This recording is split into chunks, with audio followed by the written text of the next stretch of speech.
Hey folks, we're back in the DST show. Of course, let's go over what happened just a couple hours back.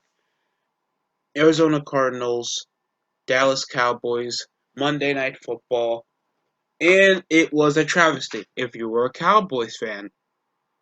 Kenyon Drake went 164 off carrying yards with a second to none over 74 yards off Kyler Murray.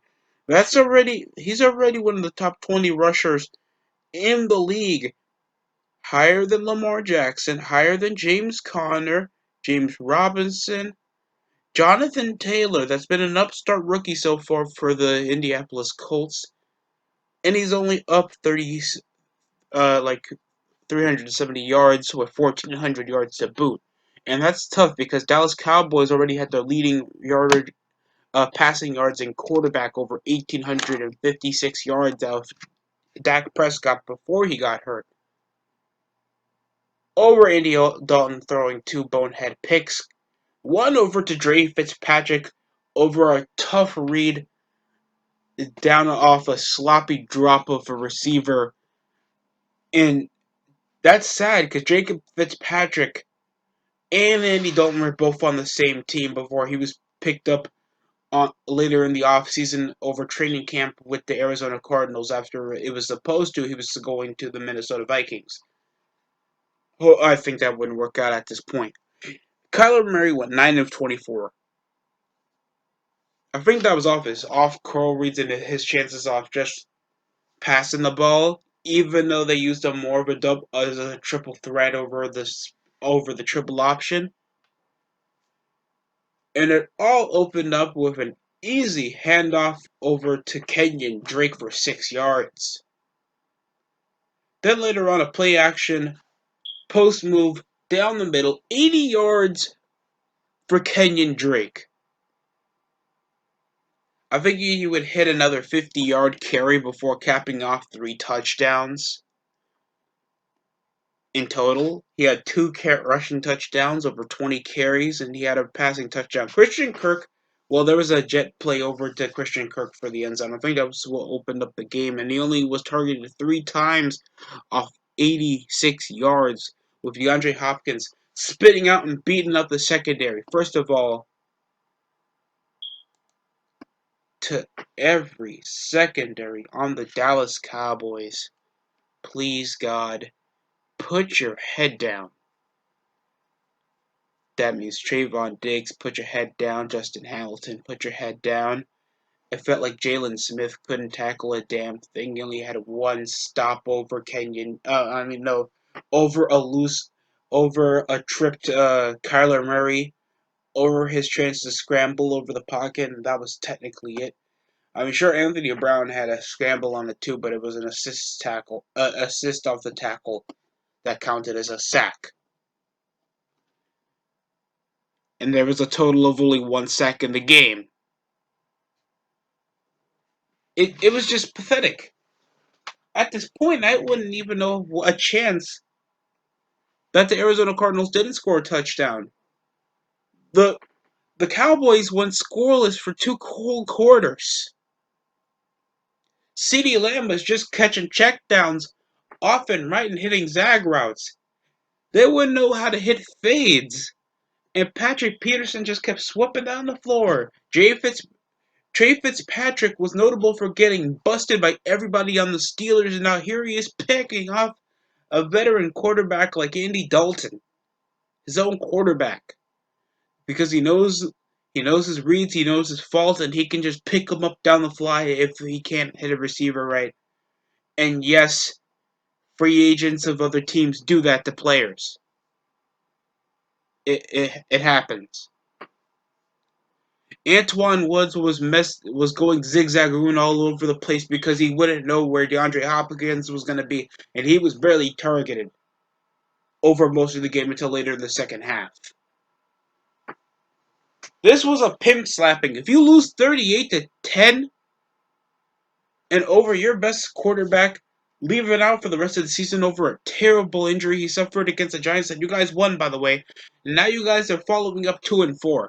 If you guys somehow follow this up, still edging down and scratching 500 like you were last year, There's a reason why so many people had so many doubts 2 weeks in. Now, I can excuse the loss of your starter quarterback. But over going through a rebuilding team and now they're 4-2. Eagles got smashed against the Steelers. Cowboys still remain Giants still remain winless against a team still called a football team, for Christ's sake. And you coming around losing 28 points. You're damn well lucky that you were enough to score down the red zone off 4 attempts, off barely hitting Michael Gallup. You had Greg Zorline only hitting a 34-yarder. And he only hit that in the first quarter, then nothing else later on. And I'll go to Steven Gostkowski later on because he's just playing in and out at this point, man.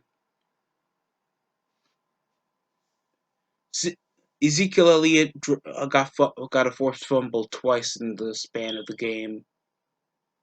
Andy Dalton was picked off twice with only one passing touchdown later in the fourth quarter. He went 34-54. If you're that under-reliant to go for Ezekiel Elliott down the red zone, off a zone set down the red zone, it's you guys are. I don't know what McCarthy's thinking over strategizing, even though Ezekiel was averaging 4.1 off the carrying. I don't know what was the strategy there, and it obviously wouldn't work. Amari Cooper was targeted 10 times. Guess who else? CeeDee Lamb with Dalton Schultz targeted 5. And guess who barely got the ball? Most improved player out of Michael Gallup, that was just a generic slot off the. The guy went over 15 yards, messed up on a fade route. Like, we're going to treat him as a deep threat, all because he's fast. Even though CeeDee Lamb's like, what? He's like 6'7". He can outshine like a veteran corner. He's been catching curl routes for nearly half the game. Use him on deep threat plays. Especially when Andy Dalton has a history and obviously experience throwing it to big wide out receivers that can catch deep balls. Why are they glorifying the check down? But Amari Cooper came with that one receiving touchdown. Like, congratulations. What a piss poor game if you're a Cowboys fan. There was only that one pass interference personal foul call over Patrick Peterson after he swooped out and took Ezekiel Elliott's legs. I forgot Michael Gallup was a part of a team because of how much chances he'd been getting. And they were just focusing on, let's just go over to the scoop route and just make sure Ezekiel always gets it. And he was close getting a safety over at the 1, closing out, but he got loose and then he still threw what could have been a terrible interception down in good field goal range. Not good field goal range. 2-point convert range. Like, it was trash. This is not even the Cowboys. You took the cow out, you just get boys. They allowed 3 sacks. Their efficiency went up down 40% from last game.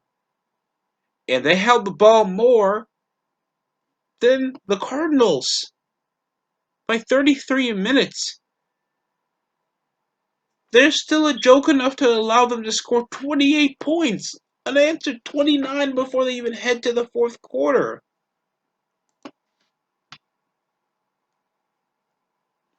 I'm shocked Larry Fitzgerald wasn't going Odell Beckham over most of the secondary. They're a joke. Leaford half-ass reads down the post, and Kyler Murray isn't the best quarterback to pass. He went 9 of 24. That's nearly as weak efficiency range as what I just said about Andy Dalton. Brian Murphy, Buda Baker, Jordan Phillips was just feeling like a Legion of Boom out there. And I've been hearing great stuff about Buda Baker.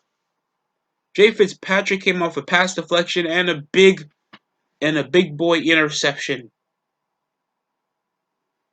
Next to Buda Baker, down a poor read, and I think it was a collapse of a receiver. I think that was targeted over Amari Cooper.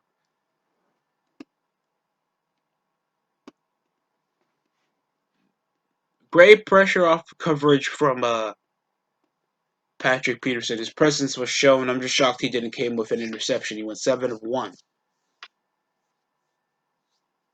Devondre Campbell came off 5 and 2. There was rarely a notable tackle loss unless we're coming from Hassan Reddick. Other than that, it was all secondary highlights coming over, and most of the past plays Dallas were just glorifying, all because McCarthy coached for the Packers a few years back.